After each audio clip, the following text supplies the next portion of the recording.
dit. Donc, je vais juste embrayer pour prendre la parole en 2-3 minutes. Vous avez donc compris que l'objectif recherché était de rendre inéligible Ousmane Sonko pour la compétition électorale de 2024. Quelles que soient les hypothèses en place ou les déclarations et positions des uns et des autres, il s'agit simplement de le rendre inéligible. Je rappelle qu'il s'est agi en l'espèce d'une affaire de diffamation, donc une affaire privée. La partie civile, M. Mame Mbaye Niang, s'était dite satisfaite lorsqu'elle était sortie de l'audience et a remercié tous les Sénégalais. Quelque temps après, il a été reçu en conférence de presse et il a dit ceci. Ousmane Sonko n'a pas encore échappé à l'inéligibilité. C'est lui qui le dit. Donc, la réponse à la question de savoir qu'est-ce qui les motive est claire. C'est pour le rendre inéligible, c'est pour qu'il ne participe pas aux élections présidentielles en 2024. Alors, est-ce qu'on a le droit d'utiliser la justice pour écarter des adversaires politiques? Je pense que ce temps est révolu. Et l'agenda de la justice, disait Maître Amadou Diallo tout à l'heure, n'est pas l'agenda des politiques, ni l'agenda des médias. Il faudrait qu'on laisse la justice respirer un peu et laisser les politiques compétir ailleurs.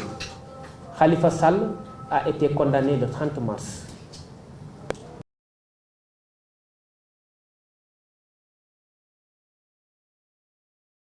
En 2018, si je ne m'abuse, à 5 ans de prison. En juillet 2018, sa peine a été confirmée en appel.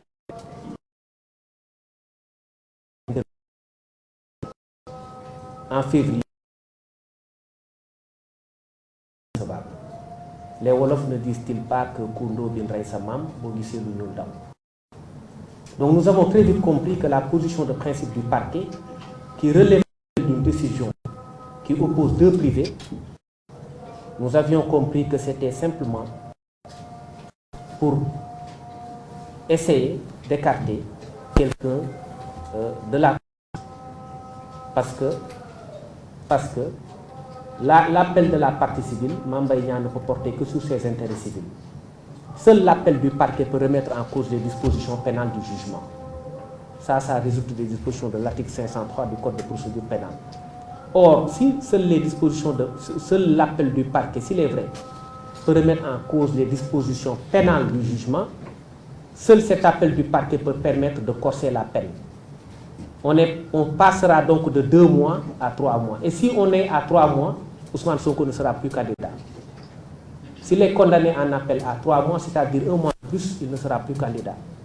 S'il est condamné à une amende, parce qu'il n'a pas été condamné à une amende, mais à des dommages et intérêts, s'il est condamné à une amende supérieure ou égale à 200 000 francs d'amende ferme, il ne sera plus candidat.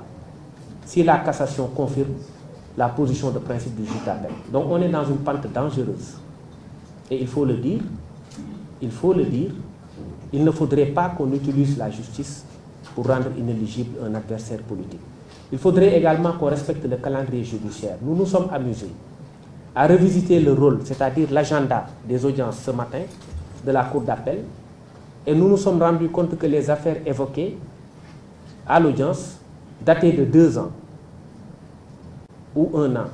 Rares sont les affaires qui sont évoquées cette année, ça n'existe presque pas, et enrôlées. Si ces affaires sont enrôlées, elles étaient évoquées en janvier, et donc elles ont été enrôlées 4 ou 5 mois plus tard. Or, si on respecte cela, ne serait-ce que par rapport au principe de l'enrôlement normal des dossiers, personne ne peut avoir le temps d'invalider une candidature. Donc, gérons les dossiers normalement, gérons les choses normalement. Nous ne sommes pas contre le principe d'une justice, mais nous voulons une justice qui soit rendue dans les règles de l'art, hors la vue des politiques. Parce que c'est impressionnant la vitesse avec laquelle Khalifa Sall a été éliminé en tant que potentiel candidat à une élection présidentielle, que cette même logique doit se reproduire. Et donc il y a fort à craindre que dans les meilleurs délais, l'appel soit enrôlé, que la peine ne soit aggravée et que la cassation ne confirme cela pour qu'en définitive, le président Ousmane Sonko ne soit pas candidat à la compétition électorale de 2024. Il y a un fait majeur également qu'on voudrait dénoncer, on l'a dit, la question des barricades. Mais n'êtes-vous pas choqué par le fait qu'on puisse briser la vitre d'un véhicule, d'une personne, pour l'extirper de force et l'amener au tribunal? Parce que c'est comme si on avait plus une certaine capacité d'indignation, mais c'est des faits extrêmement graves.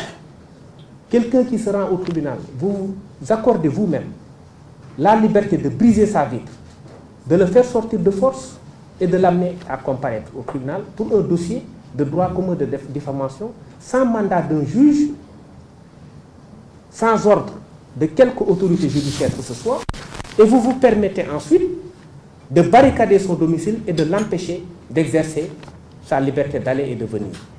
Et cela ne se passe qu'au Sénégal. Et ça semble n'étonner personne. Et donc ce sont là des violations graves des droits humains qui aujourd'hui devraient être sanctionnées. Et sous ce rapport-là, nous avions déposé des plaintes, aujourd'hui restées sans suite au parquet de Dakar. Je voudrais juste vous donner deux exemples. Le dossier de Souleymane Teliko. Ce dossier a été évoqué le 2 avril 2021. Il est mis en délibéré pour le 18 avril 2023. Donc 2 ans, jour pour jour.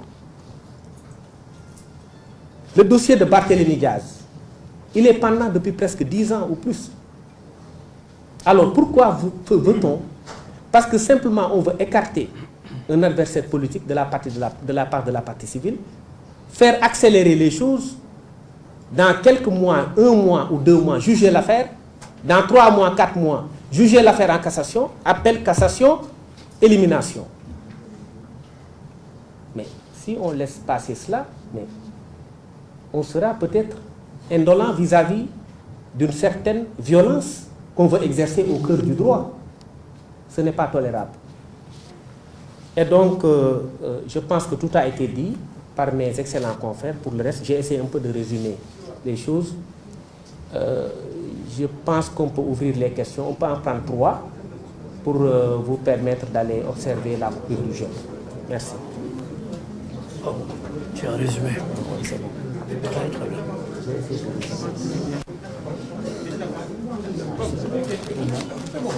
Les questions.